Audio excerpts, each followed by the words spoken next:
drive just now, and look what I found. It's amazing. So this is, let's see here. So remember I put that precipitation data on there I was talking about? Well, some very nice gentleman added this. This is for the North Yama Dam. And look, rainfall.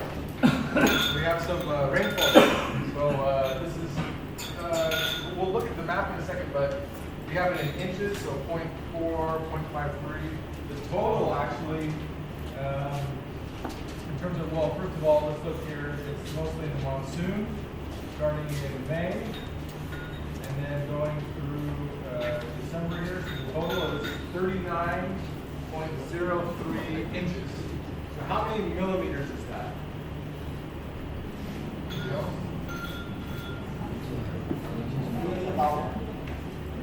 Yeah, 39.27 inches is 1,000 millimeters. So this is like just barely shy of 1,000 millimeters, maybe 913. Okay. Does that pass the lab test? Now we have the satellite data we saw yesterday. Now we have some real data. I don't know what year this is from. This is from 2018. Great. This is the same year. Where exactly is this? Just to be sure. Oops.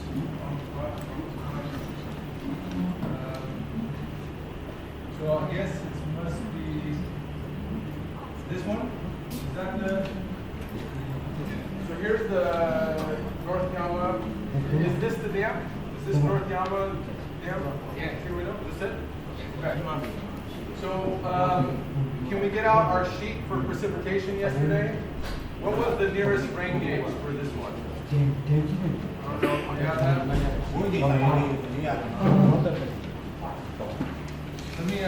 me show it on a different map here. I need my. You might have got my.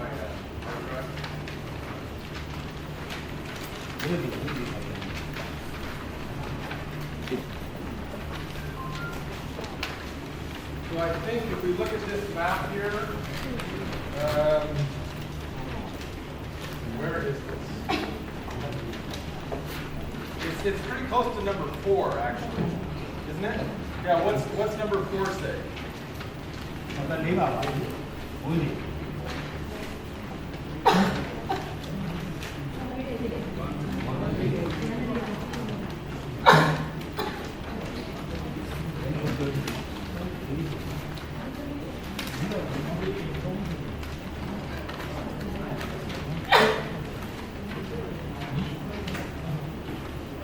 So what is it? What was the number here for gauge 4? 10138. Okay. So let's make sure that that's actually where. Right spot here.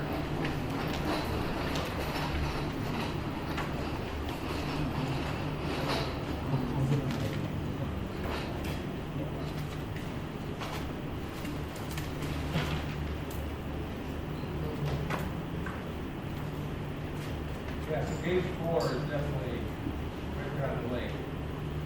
Okay, so this is pretty typical. It's quite unlikely that these two sources of data would be exactly the same, right?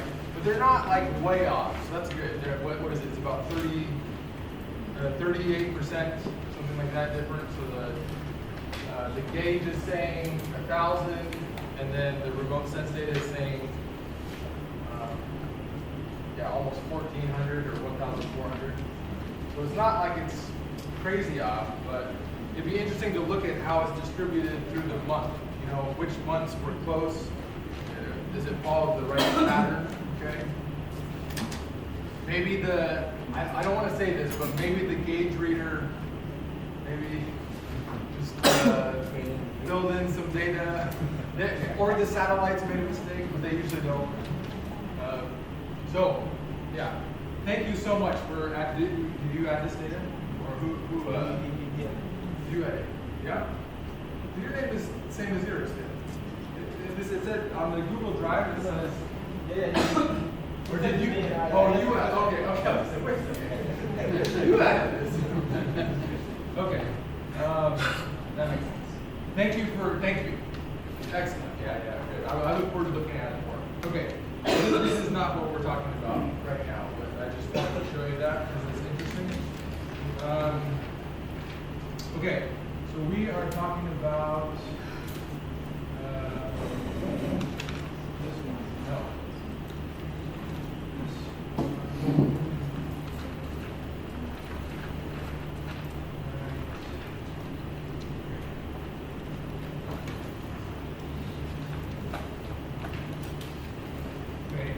In order to do the activity, I need to go over a little bit of the theory, and I'm going to go pretty fast and just get to the point, kind of the main point.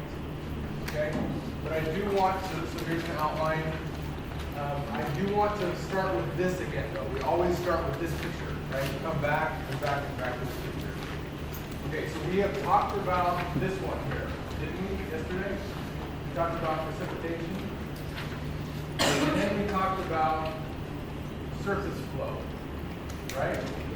So precipitation, say 111,000 cubic kilometers in a year.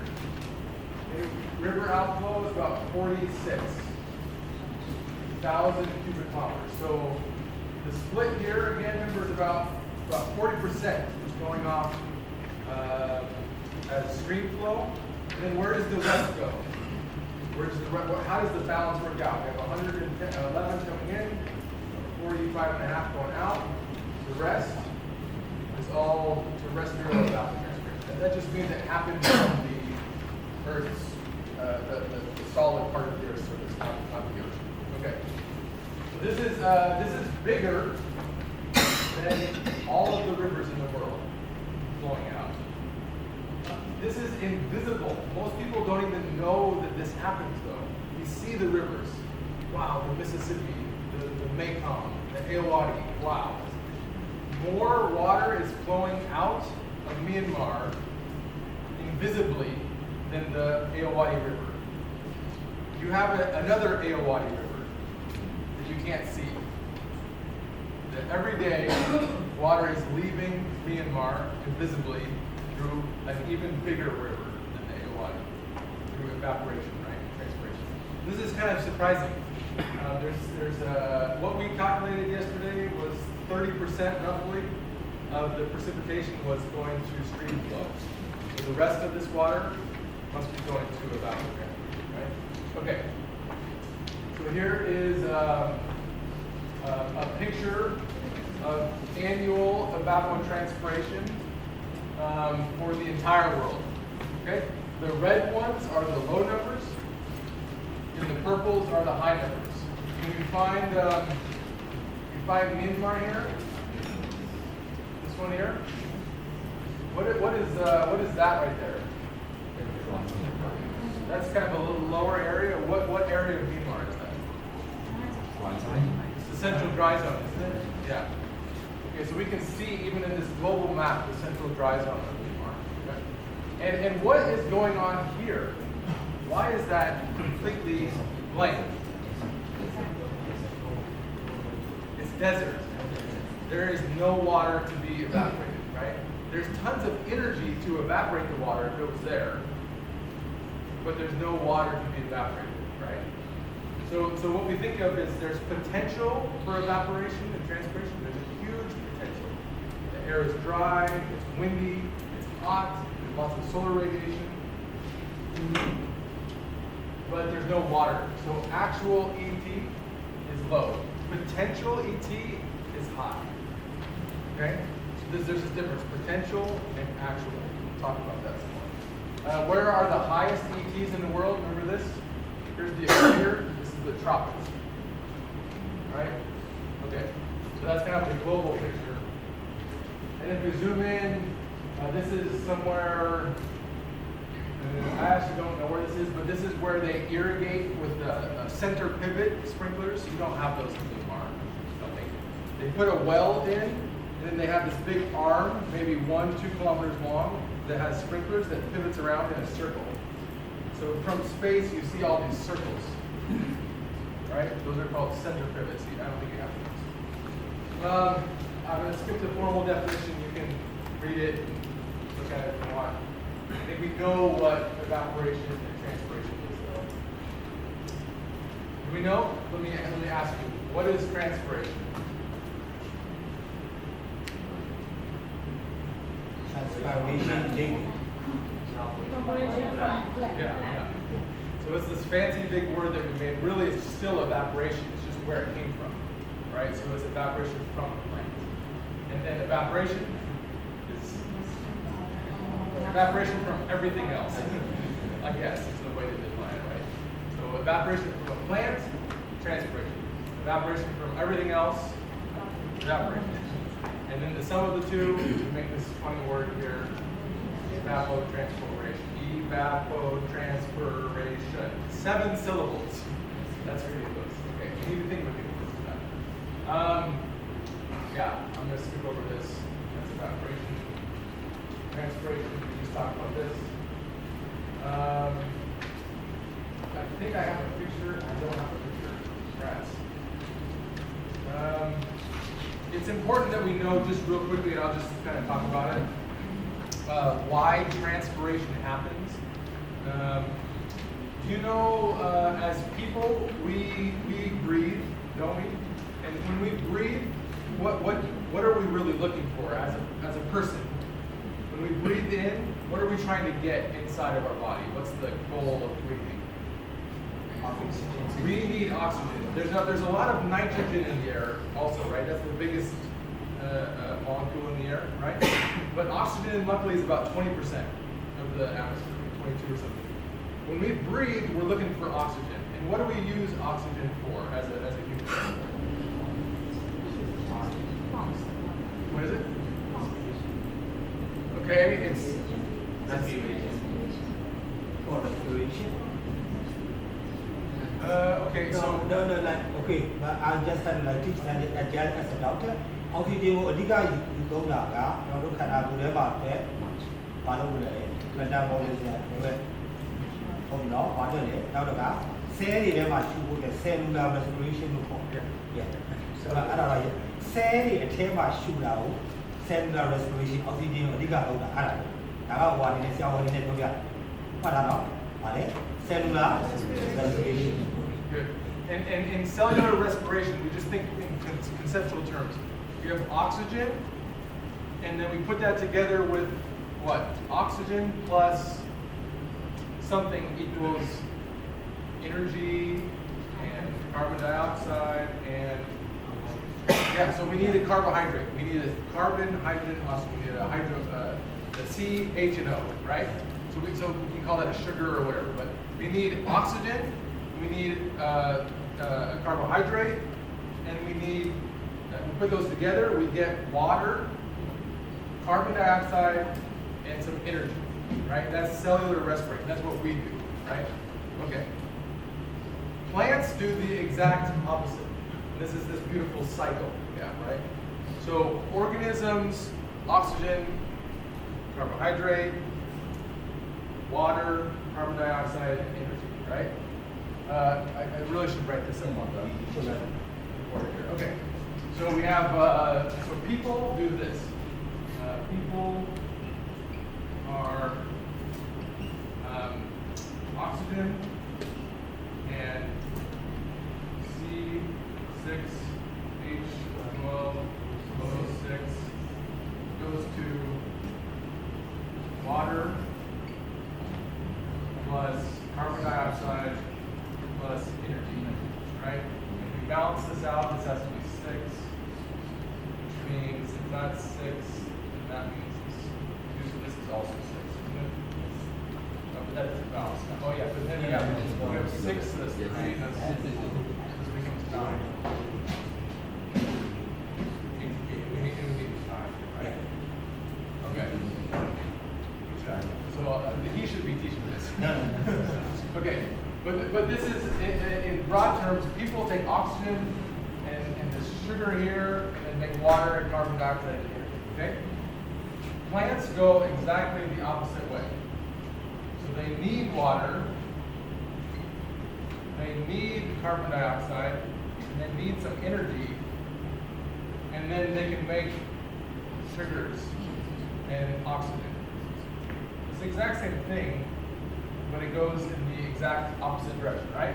So when a plant, this is interesting, so we breathe through our mouths, right? Well, plants have mouths also. You know that? On a plant, the leaf on the bottom, they have these little mouths. They're called stoma on the bottom of the leaves. And the stoma open to breathe. Yeah? But we breathe for oxygen. What do the plants breathe for? When they open up their stoma, they need carbon dioxide. And guess what? This job is way harder than getting this. You know why? See, oxygen is about 20% of the atmosphere, isn't it? Can someone look up what percentage of the atmosphere carbon dioxide is real quick?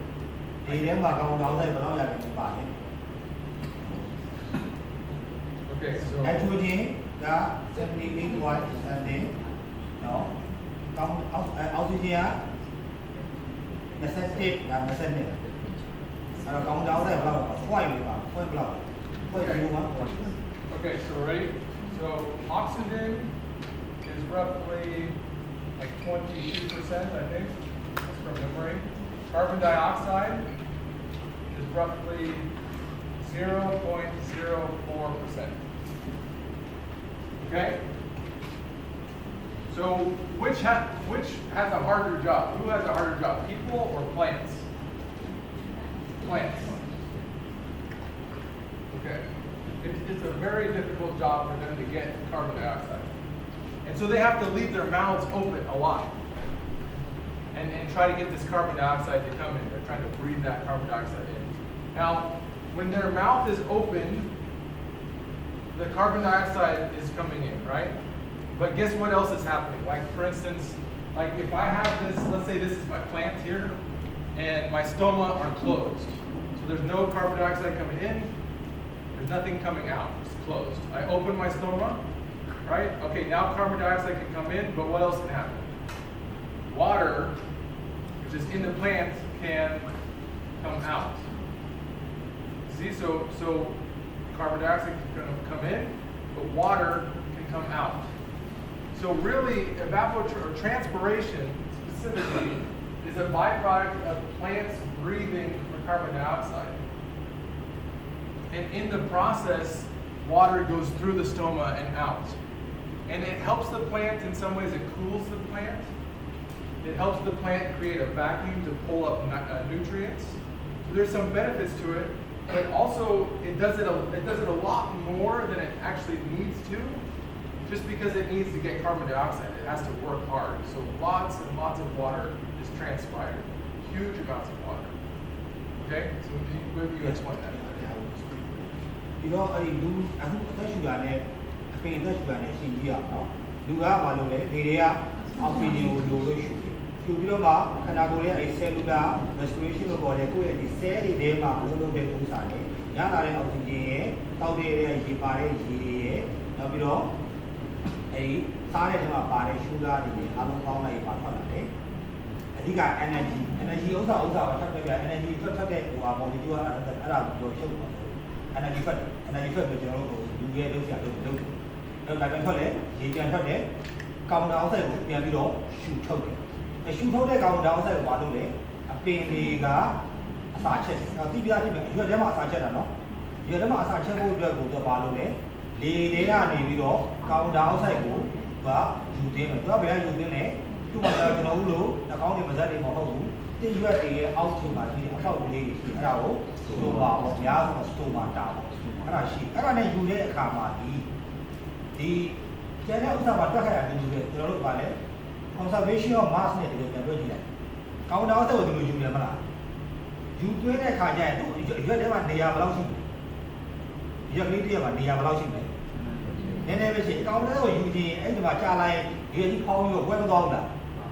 ဘာလို့ပါလဲရေကိုအပြင်ကိုပြန်ထုတ်တယ်နေလိုက်အဲ့ပြန်ထွက်တဲ့ရေဒီခဏကားဒီတော့လေနေတဲ့တရားဝင်တဲ့ခါကျတော့ဖြစ်မှာလေအမွေးပြန်ပြီးတော့ပြင်ထွက်လို့ရတယ်နောက်တစ်ခုလည်းတကယ်ပြောချင်းလဲဆိုရင်အဲ့ရေများများအမွေးပြန်တာဆွဲထုတ်သွားနိုင်တဲ့ဥစ္စာတွေဘာလို့လာလဲအောက်ကနေပင်စီကနေတစ်စိအမြင့်တရားနေပြီးတော့ဆွဲတည်တဲ့ဥစ္စာတွေဆိုဘာဖြစ်လာလဲရေကြီးတဲ့ကလိုအပ်တဲ့အဟာရဓာတ်တွေရောပေါင်းလာတော့တခါလေအားကြောင့်ရေကအပြင်ထဲမှာစီးနေတာမျက်စိနဲ့မြင်လို့တော့မရဘူးစီးတင်တဲ့ရွေမရောက်ရင်ပြသွားတယ်အမွေးပြန်ပြီးတော့ထွက်သွားဒါပေမဲ့တကယ်ပြောချင်းဆိုရင်ကောင်တောင်းဆိုင်လိုတော့ပဲယူပါလားဆိုမခဘူးအဲ့ကျပို့ပြီးတော့ရေမွေးတာအများကြီးရေမွေးပြန်တယ်အဲ့ဒါကိုဒီလိုရပြီလား So thank you. This is a picture of the stoma. These are the plant's mouth. Okay. So here's an actual picture of the surface of a leaf, and then you can see the stoma here. And then this is kind of a close-up of how this actually works. So here is it's open, carbon dioxide can come in, but water vapor can come out, right? And then when it's closed, carbon dioxide can't come in and water vapor can't come out. So different plants breathe carbon dioxide differently. Some are more efficient at breathing carbon dioxide than others. For instance, like cactus plants, right? Cactus. You guys know cactus? They live in the desert, like the crazy thorny plants. You don't have cacti, I don't think. Yes, maybe something that is real bit of Yeah, okay. But they are very efficient. They have a whole different way of getting carbon. But then like rice and stuff, you know, wheat, rice, corn, those sorts of things, they are not as efficient, okay? So, and what that means is different plants actually transpire different amounts of water because they have to have their stoma open for different periods, okay? So I'll share this presentation. If you're interested in this topic, I think it's really fascinating. I'll share this presentation with you guys. Yeah, this is the, so here's the punchline here is that these crops have the highest, sort of the least efficient mechanism for getting carbon. So these are the ones that use the most, that transpire the most water. Then C4 are these next ones, they're right in the middle. And then this cam is like the cacti, agave, pineapple. Those are the most efficient at transpiring. Okay, so C3, C4, and cam. Are the ag folks, do you guys work with this stuff, or is this kind of just very simple? Has anybody studied this stuff, plant physiology? Okay, well, I'll share this presentation with you guys. So we need to focus, though. Focus. Where are we? This one. Okay, what we're going to do is we're going to jump down to this equation right here. No, this one. Okay. So we need to get kind of practically to where we need to go for our exercise here.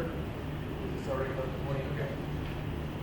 FAO. Anybody know who FAO is? Okay. What does it stand for?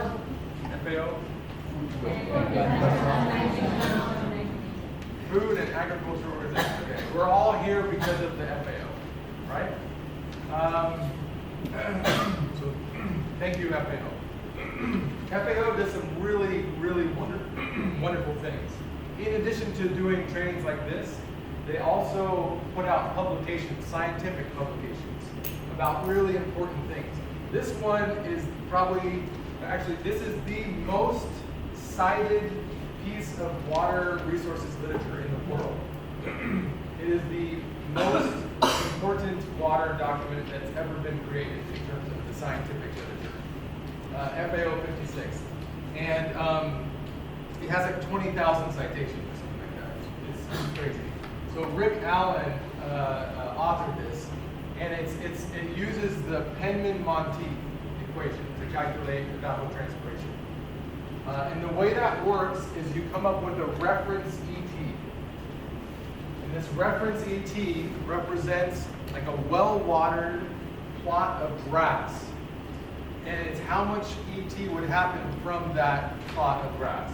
Okay? There's certain specifications. It has to be this high. It has to be this dimension, right? So it's very specific. But whatever would evapotranspirate from that plot, that's our reference ET. And reference, we'll look into that, okay? But then we realized that certain crops, like we just looked at, use more or less water than the reference. So maybe if it's a water-hungry crop, maybe the crop coefficient is going to be above 1. If it's something that uses less water, maybe it'll be less than 1. But what we do is we take the reference ET and multiply it by that crop coefficient, and that gives us the ET for the crop. It's very simple. It's kind of a simple theoretical method. The difficulty is in calculating this one. We'll talk about that for a second. And then you can make it a little bit more complicated. You can add in multiple coefficients here. So this one would be for stress. Maybe there's some pest problems. Maybe you're not watering it perfectly. And then this takes into account the crop. So crop and stress. And that gives you this adjusted ET. Okay? You can apply this for different time steps.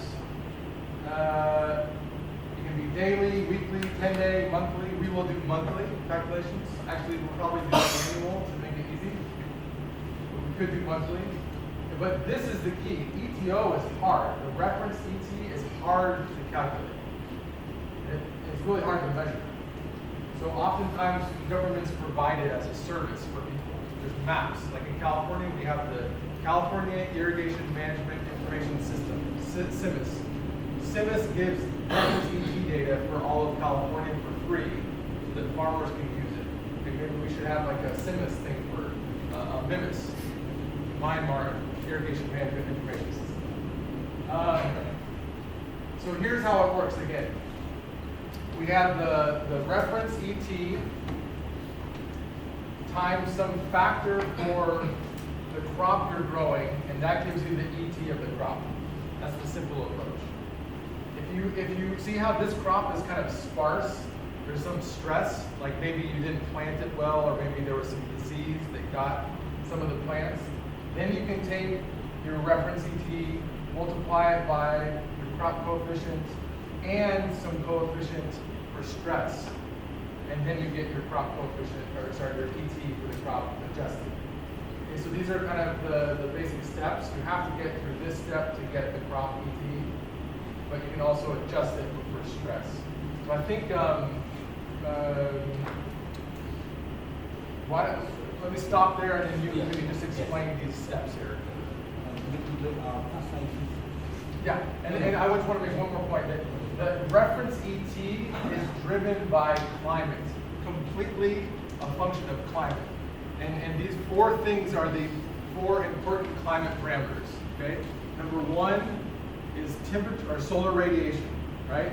So how much energy is coming from the sun? That's the first thing, okay? Number 2 is temperature. Okay, number 3 is wind speed. And number 4 is humidity. So those are the things we need. We need radiation, temperature, wind speed, and humidity. So these things all make sense, kind of, right? If it's windy, we get lots of ET. If it's hot, lots of radiation coming, lots of ET. If the wind speed, temperature, solar radiation. If humidity is actually low, we get more ET. So that's the only one that's backwards. And then temperature is high, we get high ET. Okay, so back one.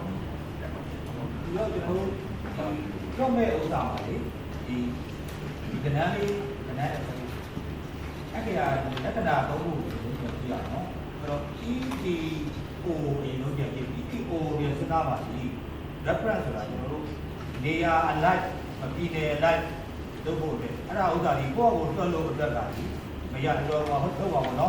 Maybe government research center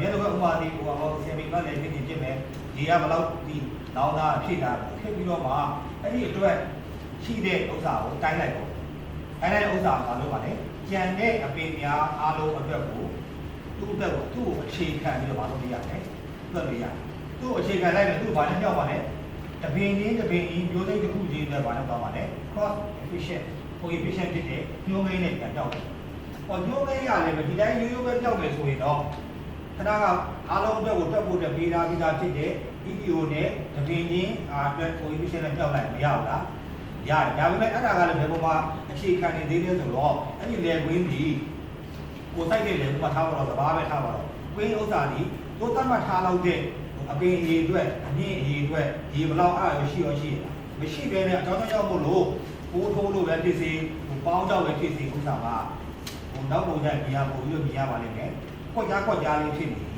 အဲ့ဒါဘာလို့ရလဲသူတို့အတွက်ကိုသူတို့ဒုက္ခပေးနေတာကိုသူတို့ရောက်လို့ stress coefficient သူတို့ဒုက္ခပေးနေတယ်ဖိအားပေးနေတဲ့ဥစ္စာဘာလို့ရလဲထပ်ပြီးတော့ညှောက်သွားတယ်အဲ့ coefficient ဆိုတာလည်းသိရတယ်ဘယ်တော့မှဘယ်သူမှဥစ္စာမှာ coefficient တွေဘယ်တော့မှတစ်မရှိဘူးနော် point ဖြစ်သွားပြီအဲ့တော့ဓာတ်သမကဏ္ဍနဲ့ဖြစ်သွားပြီဆိုတော့ထပ်ပြောက်လိုက်ပြီဆိုတော့ဘာဖြစ်သွားလဲသူ့ဥစ္စာကြီးနည်းသွားဘူးโอเคအဲ့လိုသိပြီဒီကြောင့်မို့လို့အခုဒီမှာကပို့ပြီးတော့လွယ်တဲ့ဥစ္စာအပင်ကရေကြီးထဲမှာရှိတဲ့ဥစ္စာမှာရေရောင်းနေရေအောက်မှာပြုတ်နေပြီးတော့ evaporation ကရှိနေပြီလားအရွက်တွေကလည်းမထွက်ပါနဲ့ transpiration တစ်ခုပေါင်းတာဒီမှာခဏကရာသီဥစ္စာတော့ဒါဒီနေ့ရှင်းပါနော်ဒီ weather ရာသီနဲ့ပတ်သက်ဥစ္စာမှာရှိတယ်၄ခုရှိတယ်ဟာလေနေရနေလာတယ်နေအောင်နေ radiation နေတိုက်တယ်အဲ့တော့ဆောင်းဝန်းကျင်ရဲ့ temperature နောက်ပြီးတော့ဆိုထိုင်းတာကြတော့ဘာဖြစ်လဲတောင်းပြန်နော်ဆိုထိုင်းတာများနေဝိပြန်တာနည်းပဲဆိုထိုင်းတာနည်းနေဝိပြန်တာများပဲโอเคဒီမှာခဏပြောရမှာနော်ဟုတ်လားဘာလို့ဟိုကထည့်ရတယ်ဆိုတော့အစားကြီးအခုလေးအပင်လေးရပါဖြစ်နေတယ်ကျဲလေးဖြစ်နေတယ်ဒီမှာကျတော့ပုံမှန်စိုက်ထားတဲ့ဥစ္စာနဲ့ဆိုရင်ဘာနဲ့နှောက်ဆရာဆိုလဲသူ့အတွက် coefficient နဲ့နှောက်ဆရာအပေါ်ဆုံးကဥစ္စာကျတော့ပါလေကျွန်တော်တို့နှောက်ဖို့အတွက်ကိုအခြေခံပေးထားတဲ့ပါနဲ့အစိုးရဘယ်လိုမလုပ်ပေးရမှာလဲအစိုးရကနေလုံးမဟုတ်သူ research ကနေပြီးတော့เนาะဒီ data လို့ဆိုရင်ဒီလောက်အဲ့ဒါဒီအားလုံးဒီဘက်မှာလုပ်လို့ရတယ် data အလိုက်ဟုတ်တယ်ဒါမှမဟုတ်ဗမာ TV လုံးတော့ထုတ်လို့ရမယ်ထင်တာမရဘူးเนาะအဲ့တော့မန္တလေးမှာဆိုလည်းမန္တလေးတိုင်းတော့မြောက်ပိုင်းနဲ့တောင်ပိုင်းနဲ့ဥစ္စာတွေမကွာဘူးလားကွာတယ်ပါเนาะအဲ့ဒီဥစ္စာကိုစဉ်းစားရအောင် okay good yeah and the way I try to remember it is ETO reference ET is determined by things in the air, right? So those are all the things we talked about are things that we measure about the air, right?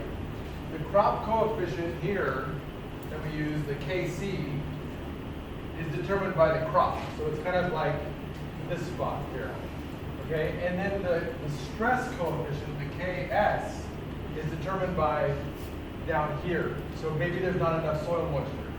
Maybe there's some pests eating the roots. Maybe there's nutrient deficiencies, right? All of those things are environmental and management factors, right? And that ends up being the stress coefficient. So it's kind of like weather, crop, and then sort of soil nutrient management stuff, okay? So we're gonna apply this now just to show you the complications, okay? To get this number here, reference ET, this is the equation you have to use, okay? So it's not exactly straightforward. So I have all the terms defined in here, but what I want to do is not memorize that, but is to look through and find those four things that we listed, right? So do we see radiation here? Yes. Okay. Do we see temperature? yes Yes. Do we see wind speed? yes Yes. And do we see humidity? It's in here actually in these ones. So the vapor pressure. Yeah. it's like all four because like this evaporation is heavily Exactly. Yeah. It's driven by humidity and Yeah. radiation. So these are all sort of have to do with the humidity side. Okay, so we see that the four parameters that we were talking about end up in this equation, but it's not exactly a straightforward equation. Okay, we're not going to do this calculation. we're going to keep it at this level for today. Okay, so now everybody get out your page for today, the evapotranspiration activity. And I will as well.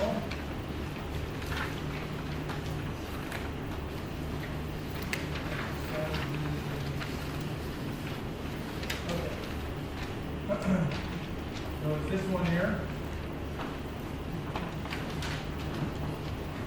Okay. So you remember our area here. Remember this map that we've been looking at?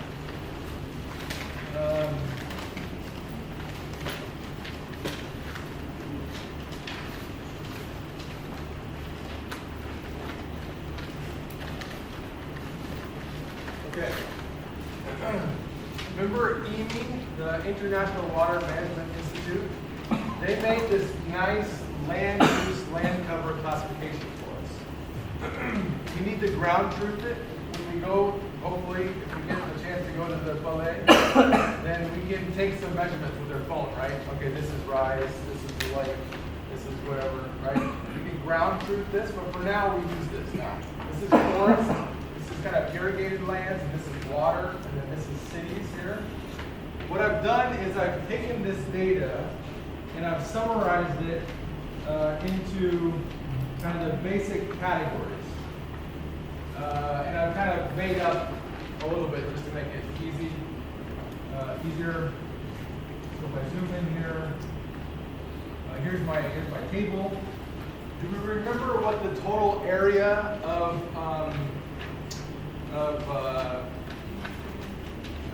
the Palais subbasin is? Yeah, the whole thing, remember? 4,560, right? So I think if I did it right, then these should add up to 4,560.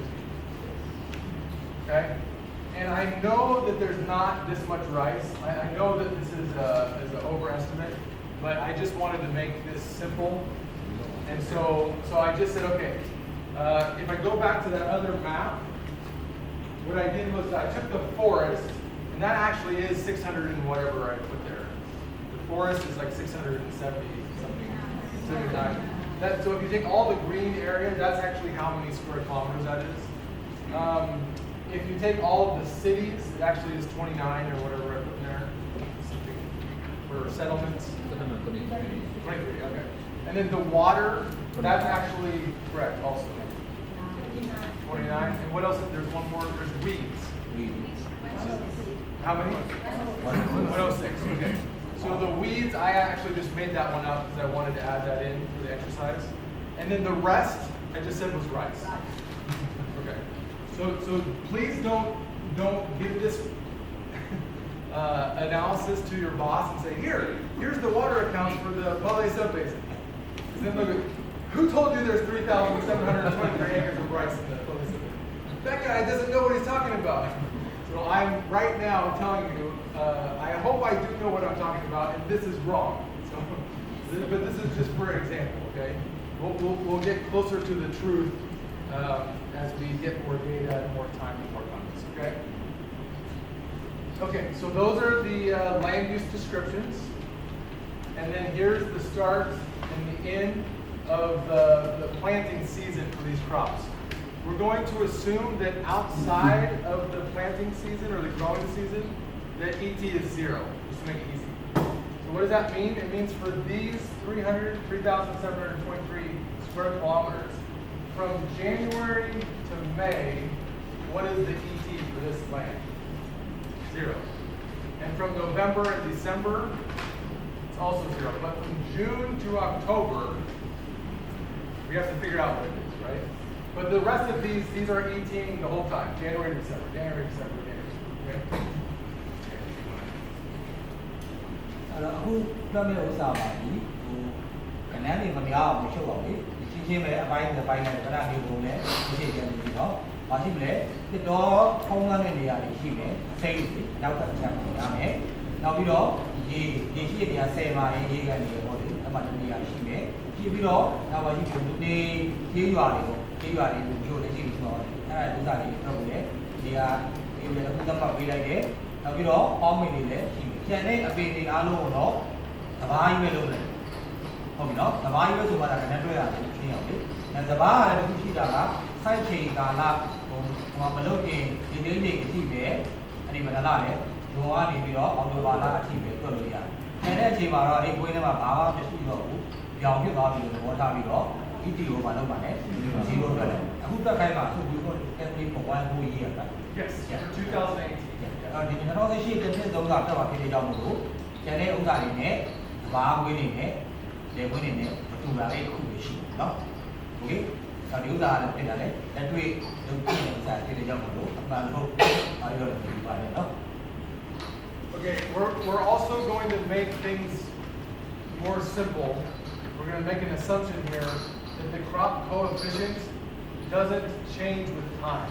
It's constant for the whole year. That's also not so good of an assumption. That's actually, don't do that in real life. But for now, we're going to assume that this is 1.15 the whole time. Just straight. Typically, we have the phenology, right? We have some sort of a curve like this. I can see some people have done this before. Yeah. Okay. And again, these crop coefficients, I also sort of just kind of used my judgment to get them. I didn't really work too hard on it. So I think that settlements typically would have less evapotranspiration because most of the surface is paved or covered by houses, right? So it's kind of low. The invasive species, weeds, kind of lower. Rice is a bit higher, of course. This is just a bit higher. And then open water is around 1. Okay. Okay.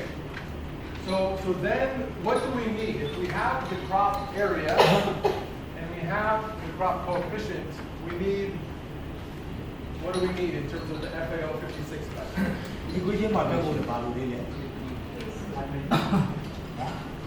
ဒါအဲ့ဒီစားရင်အဓိကဘာမလို့လားဟိုETO. Okay. So luckily, the government provides it for us for this example. So somebody, we have the MIMIS now. We have the Myanmar Irrigation Management Information System, and they've provided us reference ET values for the photosynthesis. And can we do, well, yeah, I'll look at that. So ET, okay, it goes up through the summer and then the monsoon. Makes sense? Okay. So what can we do with these data? We can take this data, multiply it by crop coefficients, multiply it by the areas, right? And we can end up with an NET, right? And that's going to be a volume if we do our units right, isn't it? Yeah. Okay. We can do that each month if we want to, right? But if we want to save time, we could also just add together all of the ETOs for the period that we're interested in, and then multiply the crop coefficient once, and then by the area. Okay, so for rice, for example, what's the period that I said for rice? June to October. So if we want to sum the ET for that period, the ETO, reference ET, right? We can take this one. No. So in this case, so this is where I don't want to confuse people. But in this case, we do not average because this is cumulative, right? Because in May it did this much, in June it did this much, in July it did this much, right? So those volumes add actually. So we have to add this. If you get the same result, you can do it month by month. Okay, this was June for rice, this was July for rice, and then add those up, and you get a volume, right? I don't want to do it whichever way you want. Do it by month, do it by itself. Is this clear what we're doing? You can do this in a spreadsheet, do it by hand. I'm going to do it by hand. Yeah. Not clear? Okay. Let's do an example then. Let's do it by month just so that it's very clear. It's going to take a bit more time, but that's fine. We have time. Okay. I'll just do 1 month. This is basically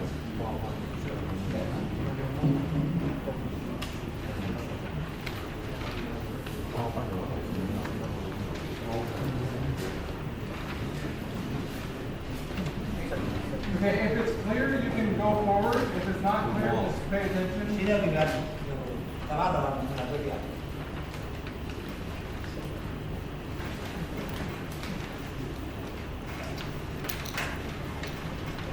Never had to work so hard to erase the board before. Yeah, exactly. Okay. I don't have to go to the gym. But up here, I just have to erase the board. Okay. So can we do? Let's do the first month of rice as an example. Okay. So ET for rice, okay, is equal to, let's say this is for January. Okay. So the ET for rice is equal to the ETO for January times crop coefficient for rice for January. Okay? So that means that ET for rice for January is what? ETO, the first month is May, is it, or June? It's June. June? Okay, so 119. 119. And the units here are millimeters. Okay? Millimeters times, what's our crop coefficient? Look on the other page, 1.15. 1.15. So our ET for rice is what? 137. And what's the units? Millimeters. Because this is unitless. This is just a coefficient. Okay? So 137 millimeters. Okay. Now, if I want to convert that depth. So 137 millimeters is about like that, right? So in June there was this much water evapotranspirated from the rice. Now, what do I need to know to get a volume of water? I need to know the area, don't I? Okay. So first, can we convert this to kilometers? So let's move this to kilometers. So let's say it's 0.000137 kilometers. Does that work? 1, 2, 3, 1, 2, 3, yeah. 3 zeros? Okay. So then, can I multiply that? I can get a volume of, we're just going to call it ET rice. Still, so ET of rice is equal to 37, what's the area? 23 kilometers squared times 0.000137. Okay. So, what is that?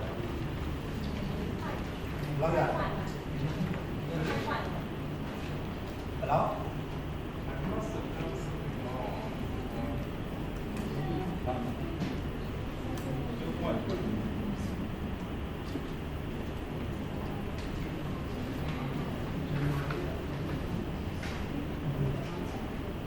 Yeah, I see what you're saying. You do get 3.7, right? Or what is it? Okay. Whew. That sounds better. 3 would not be good. But 0. What? 0.5. Can we have one more number? 5. Kilometers. That looks pretty good. Now this is for June. Okay. So then if I want to know the total ET for rice, for all that land that has rice on it, I need to do this for June, and then July, August, September, October. And then what do I do with those volumes? So I'm going to add them together, right? That gives me the total volume, the total flux of ET for rice. Can we do it a different way also? Can I show you this other way? Because what you also do is we can say, okay, for June, July, August, September, October, what is the sum of those reference ETs?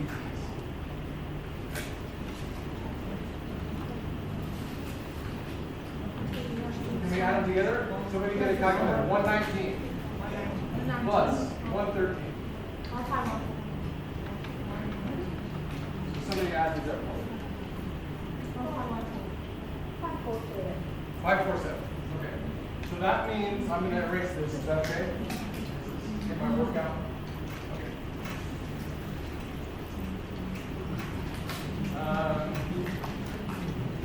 I'm going to leave the answer there. Okay. Now my reference ET. So ETO for June through October equal to 547 millimeters. Okay. So if I want to know my ET for rice, then I'm going to take 3723 kilometers. Sorry, okay. I'm going to take my ETO and multiply that by my crop coefficient for rice. Okay? Remember, it was constant the whole time. So this is going to equal 547 times 1.15. So what is that? 629. Okay. And then what do I need to do to that to get it to be a volume? So I need to change it to kilometers, right? So it's 0.00699 kilometers. That's the total amount of ET. And I multiply that by, what do I multiply that by? 5723. 3723. 3723 kilometers squared times 0.00639 kilometers. Does that equal?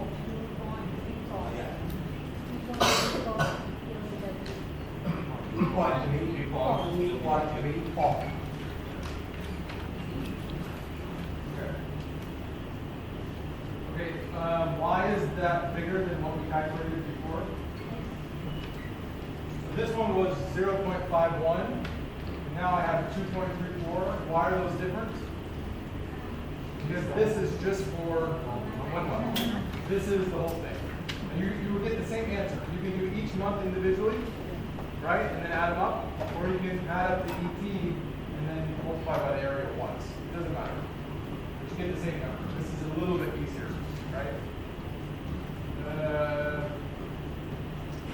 Okay, can you do the rest of them now? And then figure out the total ET for each of these land use land covers. Okay? All right.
Anybody have an answer? Do we need more time? More time? You have an answer? Yeah? Who needs more time, or who's done? You guys are done? You guys done?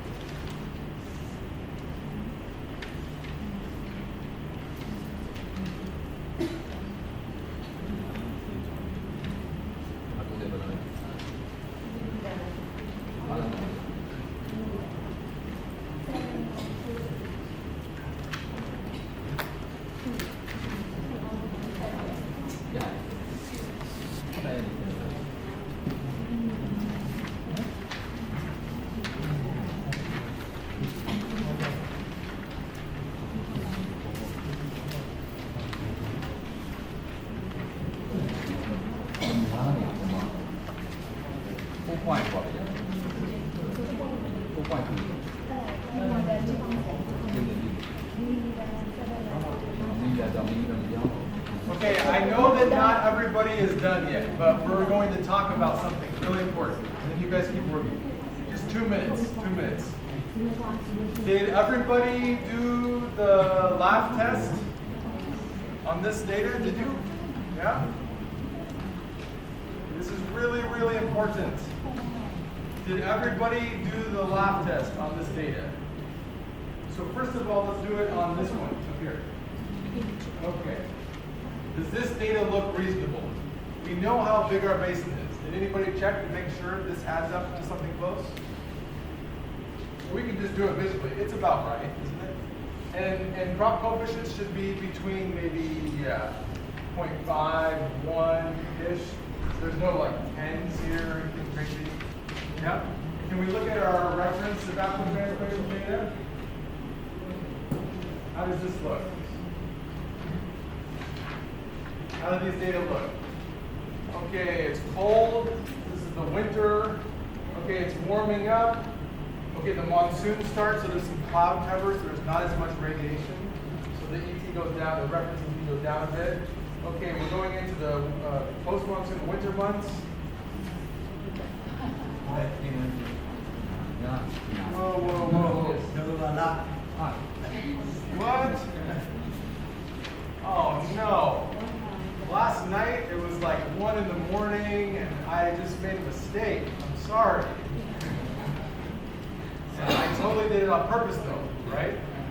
Who caught this? Who caught this? Did anybody see this and go, this is laughable. How can it be 890? Right? Did anybody do that? Anybody? Or did everybody just use this? Use it. Don't think, just use it. Go, go, go. Yeah? Okay.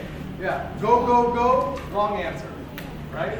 Yeah, you have to get your head up for a second and think, is this reasonable?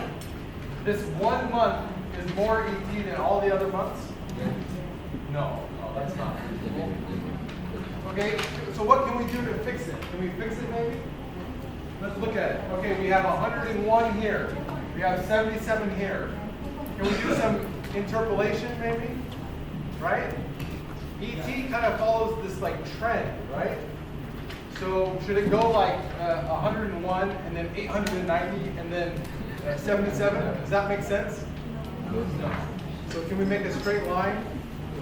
And then what should this be? Maybe what was the mistake? This happens all the time. No.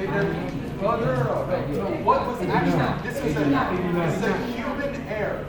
What was the human error here? They hit the 0 by accident, right? Right? They hit the 0 by accident. So what should this be? Okay. Can you redo your numbers with the right ones? Okay, I told you I was going to get you. I got every one of them. I even warned you, and I still got you. I didn't warn them today. I wanted them to be a surprise.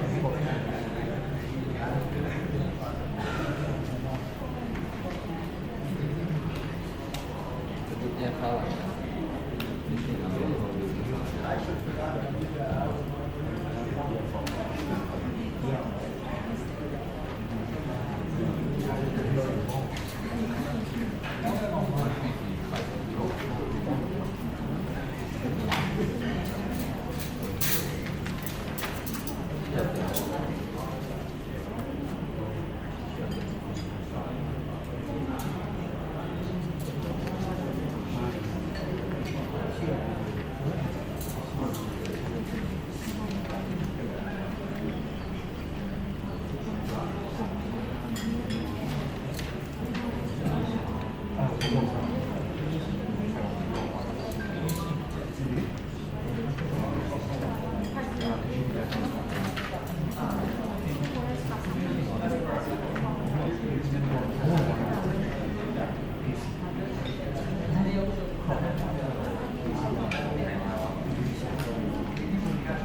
But before I showed you, you might want to do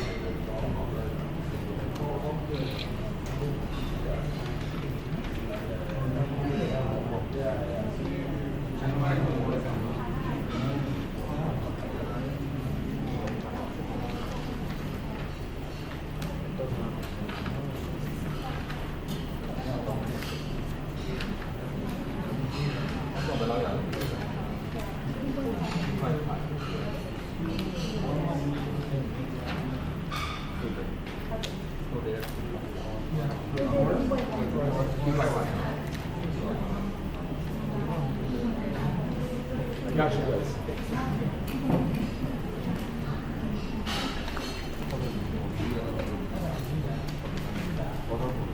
So much cooler back here. You can sit back here.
Okay, are we ready? Does everybody have the number? Yes? Okay.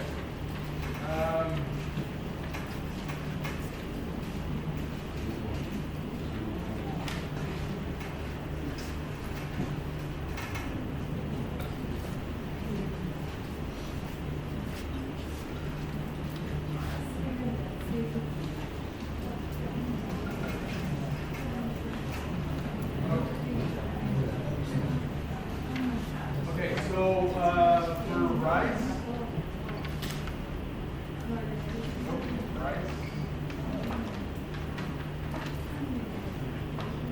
we're gonna have land use, land cover, and LPA.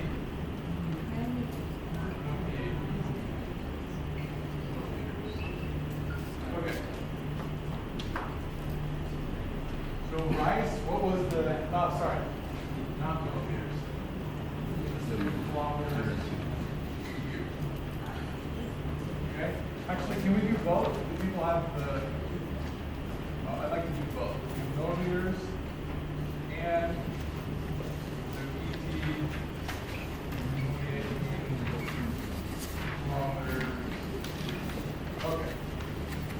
Rice, ET. Millimeters, what is it? 629. Okay. And Thomas cube?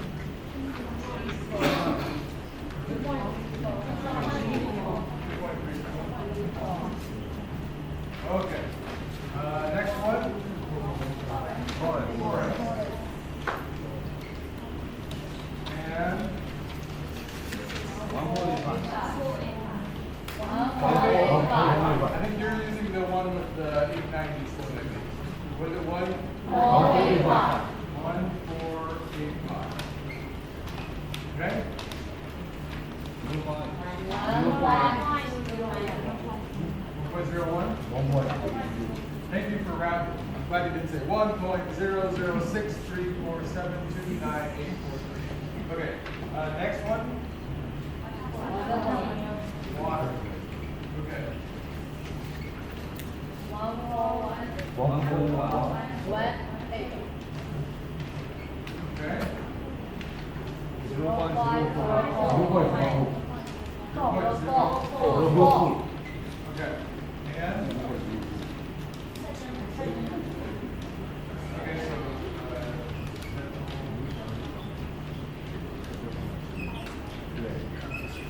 okay.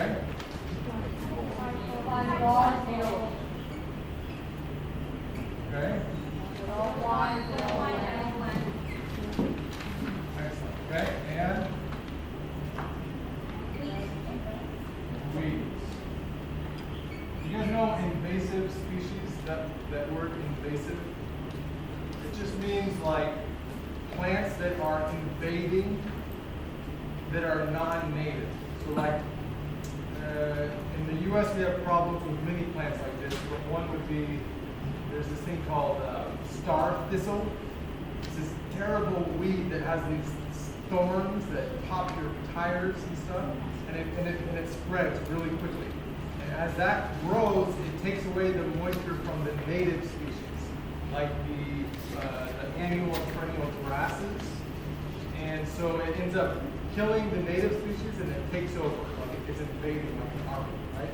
So maybe you have some invasive species, some weeds that you don't want to grow, right? So for those, what is the ED?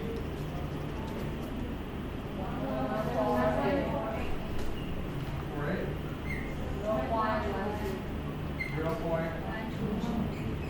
Okay, great. Does everybody get the same numbers? Everybody agrees with this? Yeah, I'm trusting you because I'm not looking at mine. And what is the sum?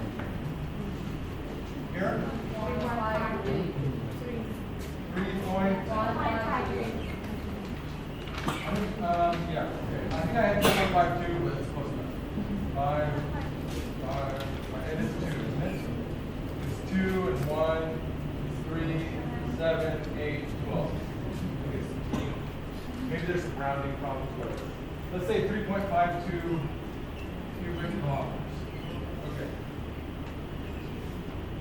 Now, just a couple things. See how I added these volumes? And that makes sense, doesn't it? Can I add these ones? Does that make sense to add these numbers? Would that tell me something meaningful if I just added these numbers together?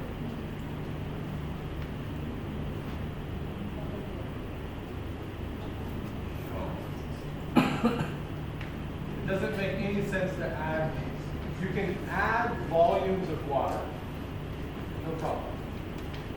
But if you have an area, like let's say this table here, right? So this table I'll split into 2. Yeah? This side has 100 millimeters of ET. This side has 200 millimeters of ET. And we're looking at 1 month. This side's 100, this side's 200. Can I make a volume out of that really easy? Maybe we say the area of this table is 1 square meter. This is 1 square meter. This is 1 square meter. So if I convert that to a depth, what would that be? Like 0.1, this would be 0.1 meters cubed. And this would be 0.2 meters cubed, the actual volume of evaporation, right?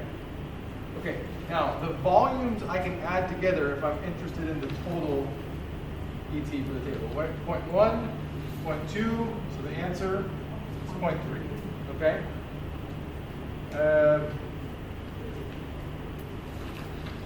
Can I add the ETs though? So let's do a test. So this is 100, this is 200, okay, 300. And what's my area for my table? This is 1 square meter. This was also 1 square meter, wasn't it? So 2 square meters. So I have 300 millimeters and 2 square meters, so 0.6, isn't it? See, 2 times 0.3 be 0.6. You just trust me on this one. I'll do the math. So that's 0.6. So when I added the depths, I got 0.6 for the volume, but when I did it correctly by adding the volumes, I got 0.3. You can't add depths like that from different areas. If the depth is from the same area, you can add them to get a cumulative depth, okay.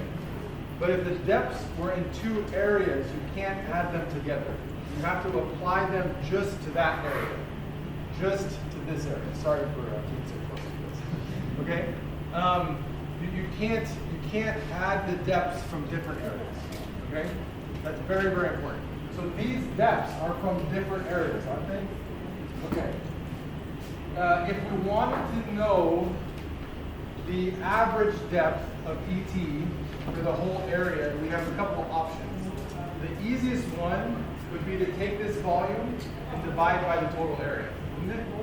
We have the volume of ET for the whole domain. Divide by the area, that gives us a depth. Can we do that? Okay, so we have the depth is equal of ET. I just want to write it like this. So ET average for my whole domain is going to be the volume, the total ET in terms of a volume divided by the area of my domain, right? Okay, so it's 3.52 cubic kilometers divided by 4.373.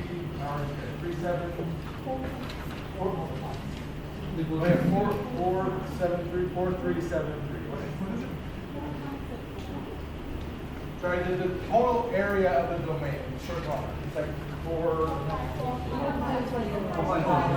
There you go. I'm getting the numbers. Okay, 45660. And that's square kilometers. Okay. So what is this equal?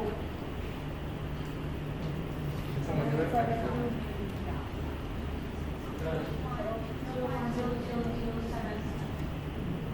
Seven.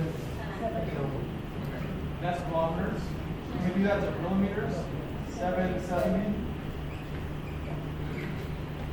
Okay. Does this look reasonable? Doesn't it look reasonable? Most of our land is rice, and that's about 600. Then we have some forest and water. Water is pretty small. Weeds are also pretty small. So it's kind of an average of these two, but more strongly this one because there's more area, right? So this makes sense. Okay? So this is my average ET.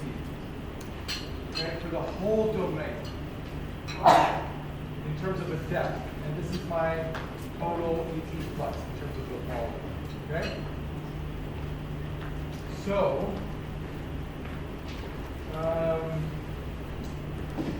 then the question is, where does this belong on our water accounting sheet? Okay? And does this number pass the lab test? This is 3.52. How much precipitation did we have yesterday? Can we get our sheet out? Let's get our sheet out. The water accounting sheet that we wrote on yesterday. So let's find this one here. Okay, I'm going to start filling mine out. So what was it for gross inflow? 4.9.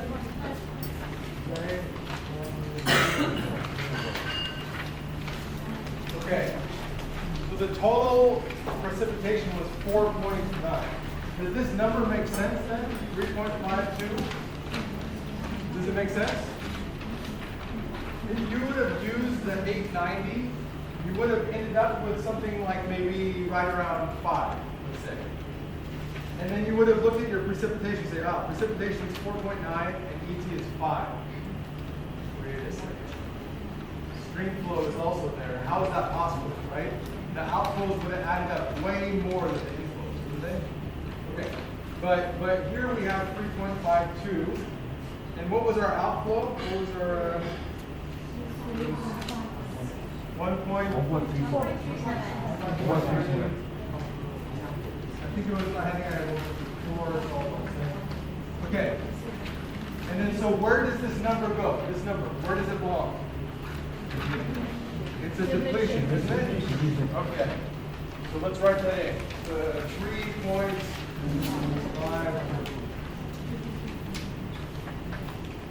Okay. So it's starting to come together, I think.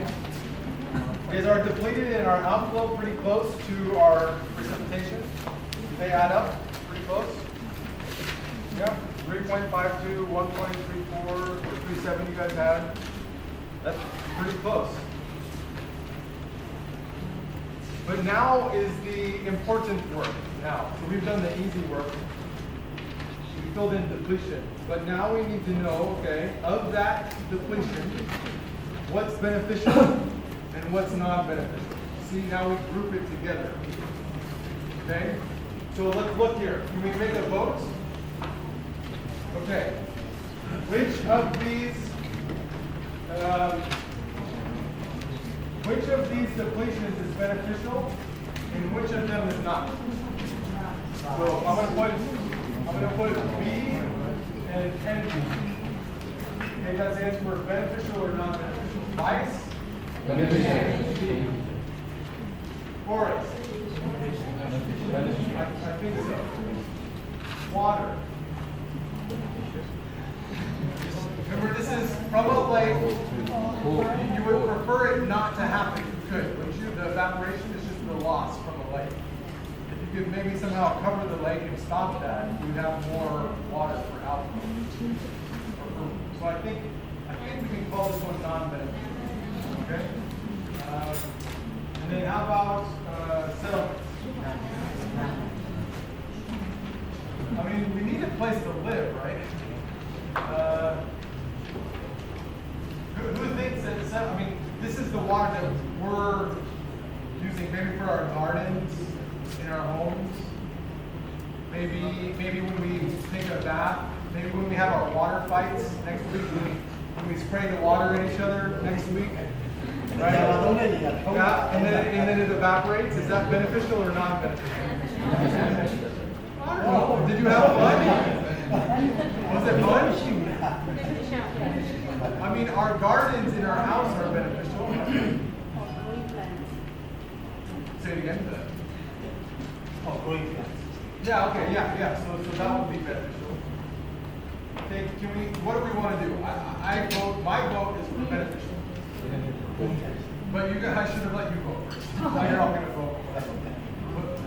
Who thinks it's non-beneficial still? Thank you, okay.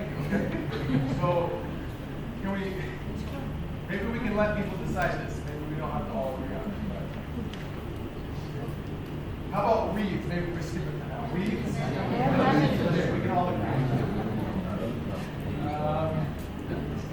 The nice thing is does it matter? This is sensitivity. Sensitivity. This assumption we're about to make. We're about to make an important decision. Are settlements beneficial depletion or non-beneficial? It's a big decision, we think. Oh, big decision. This is why it's beneficial, this is why it's not beneficial. Is the answer that we end up with from this sheet sensitive to our assumption right now? Like if we decide it's non-beneficial, will it really change the outcome of this analysis? Does it change our answer? And the way you have to know that is to come over here and look at this number. Is this number big or small compared to the other numbers? It's very small. So does it really matter what we assume here in terms of the overall results? Does it matter so much?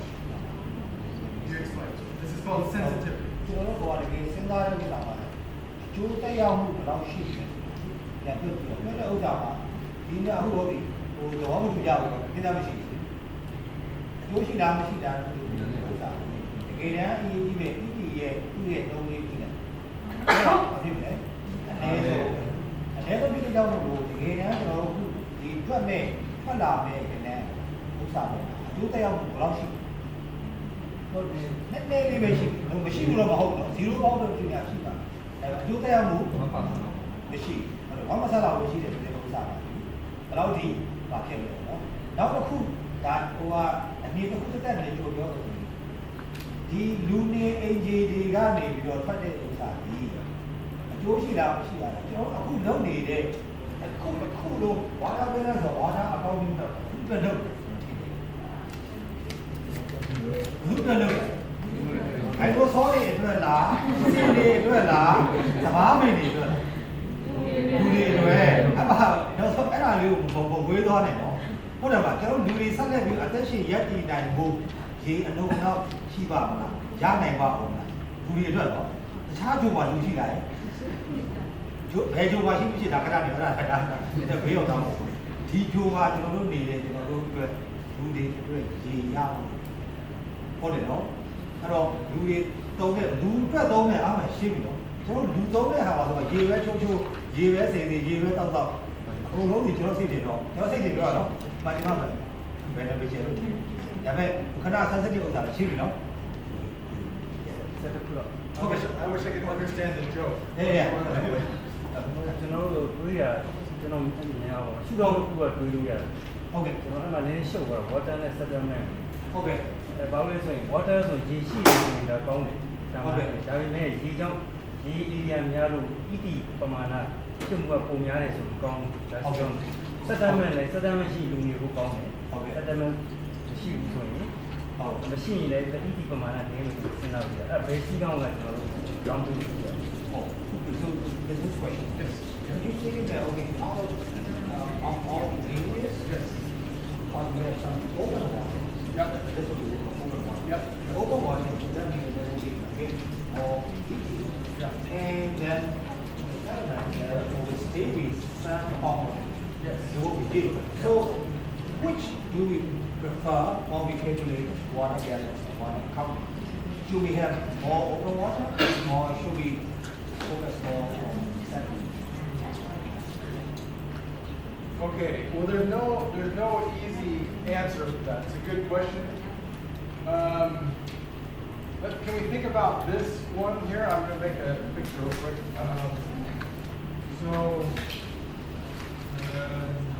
Yeah, okay. So see this map here? Where is this one? Water here? See, what color is it on the map? It's these blue ones. Isn't it? This here. There's 1, 2, 3, 4, 5 reservoirs that I see. 1, 2, 3, 4, 5. This is the big one, I think. This is the big one, then this one, then this one. Okay. Now, what do we use these reservoirs for? We store the water in the monsoon, and then in the dry season, maybe right now, then we use it to grow a crop, right? So before the monsoon, right? So this is really important, right? It gives us more food, more economic output, right? Okay. So these reservoirs are good. But the water that leaves the reservoir in terms of evaporation, it's kind of like a byproduct. It's like it happens because we're storing the water in something like this, right? We're storing the water in something like this. It has the roof is open, right? There's no lid to it. It's expensive to build a reservoir that has a lid on it, isn't it? Like a big tank. Can you build a tank that's big enough to store this much water? It's too expensive, right? But if you could, it would be good because whatever water left here, this 0.04 kilometers cubed, if you could cap it, then that would go to 0. And then you'd have that much more water for growing food. So It's kind of like economically infeasible to get rid of that, but it is not beneficial. It's not really helping anything. I don't know if I'm answering. Does that kind of? I don't think it answers your question. It's just two depths based on your points. It will mainly depend on how that reservoir we are using. Yes. It depend on that.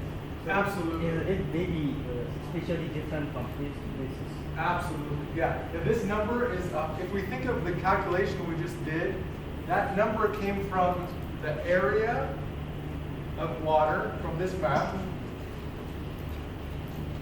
the climate, the reference ET, and then that crop coefficient we used, right? Now let's say the crop coefficient and the climate is the same in this basin right here. Yeah, but let's say there's no reservoirs. There's no reservoirs in this basin. This water depletion from open water, it would be 0. Because it's a different area, like you said. There's a different area with no land use that's open water.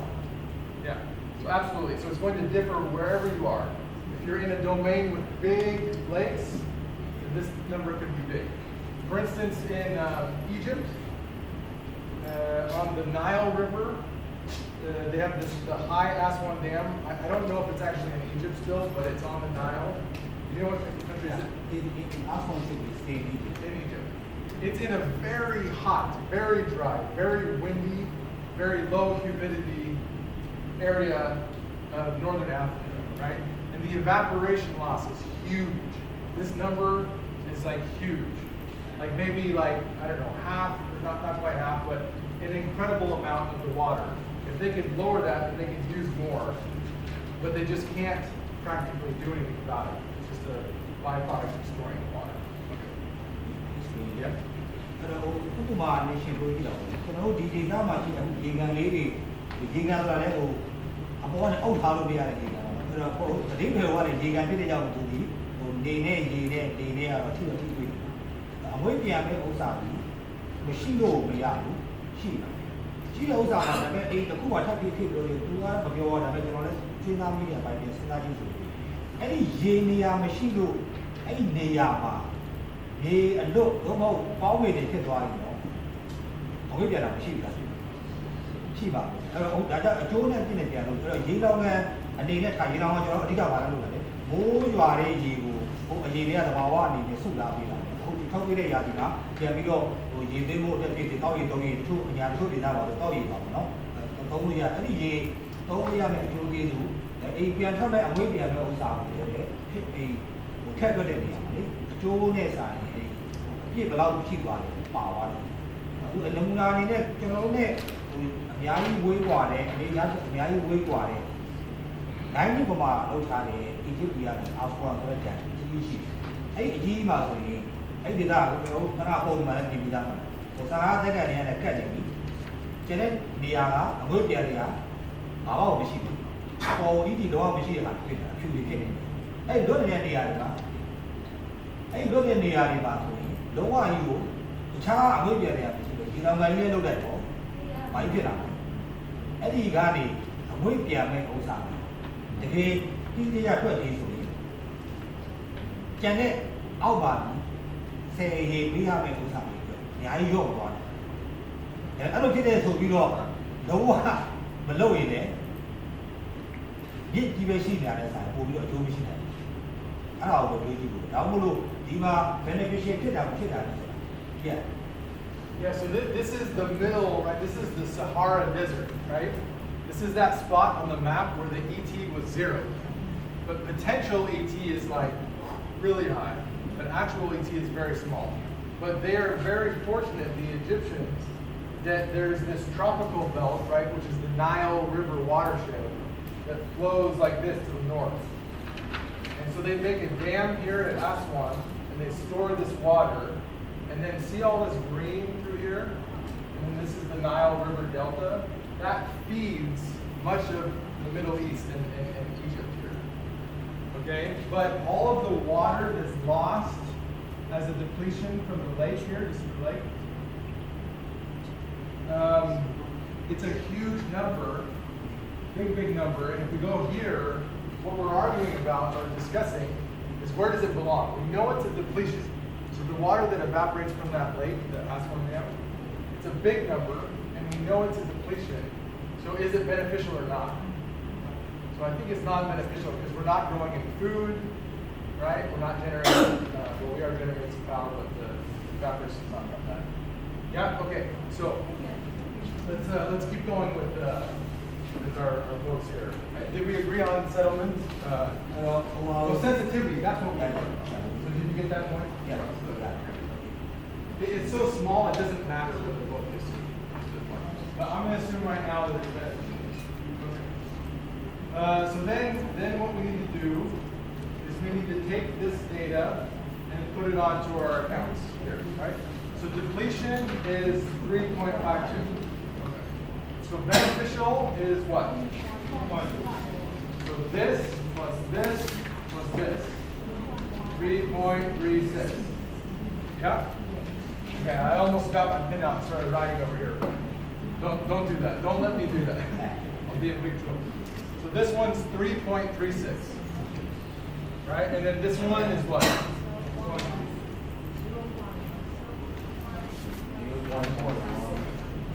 Yeah, okay, good. Okay, so this is good news. Now, again, I'm not saying that this is right because we made all these assumptions. This is just an example.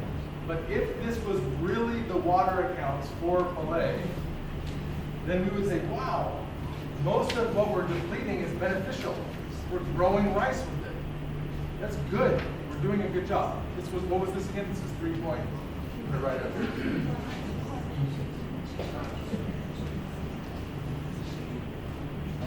It's 3.36, right? Okay, that's 3.36. Now when it's 0.16. Okay. 3.36.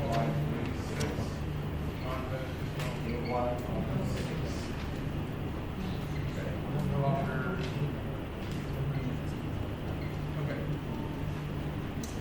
So this is good news. Most of what we're doing is beneficial. Yeah? Okay. So then can we take the beneficial, right? This one, 3.36. Can we split it between process and non-process? So which one of these we would put? Process, non-process. Okay? Rice? Process. Forest? Non-process. This one we can skip because it's not beneficial, so it doesn't really make sense. Settlement. We're in the process of growing people, I guess. I don't know. I'm stuck again. I don't know. But let's say non-process. It doesn't matter again because it's too small. But yeah, weeds is definitely non-process. And water is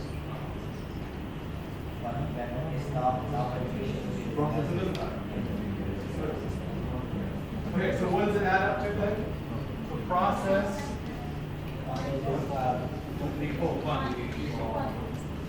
2.34 and non-process 1.02.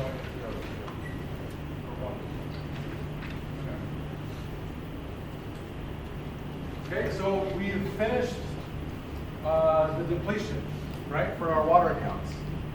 And then we can start to think, okay, what are the opportunities now to maybe make different decisions, different policies, right, different infrastructure decisions. How can that affect my water accounts, right? So for instance, do we have any uncommitted outflow? No, we? Yeah. Are we okay with maybe taking a little bit of that uncommitted outflow and maybe growing a second crop of rice on that land? Are we okay with that? Let's give it a try, right? So let's build some reservoirs. Let's take some of that uncommitted outflow, and in the monsoon we put it in a reservoir. And then in the summer months, maybe in February to May, we grow a second crop of rice. So So what does that do? It takes this uncommitted water, and where does it move it? It moves it up here, doesn't it? So we still have the same amount of rain coming in, same gross inflow, but now we're taking some stream flow and we're putting it into beneficial process depletion, right? To grow rice. See, if we just do the water balance, we can't see that opportunity because it's kind of hidden in the numbers, and a policymaker will never see that. But if we teach the policymakers to read these accounts like this, and they can see, okay, I have some uncommitted outflow. I'd like to move that uncommitted outflow to beneficial depletion. And how can I do that? Maybe we can drill some more wells and start pumping some groundwater. Maybe we build some reservoirs, right? But somehow we're going to try to take some of this uncommitted outflow. Maybe we build some diversion structures to divert the water out of the, maybe we pump the water out of the river. Although if we're in the South Yama, it's dry, when we're talking about, right? So we couldn't do that. Okay, we need to take a break. But is this starting to come together, kind of? Is it? I think it's like half. Yeah. Yeah. So when we come back, we'll try to bring it together. Okay. So we'll start right at 1:30. We got it's already 45. We've got 47 minutes.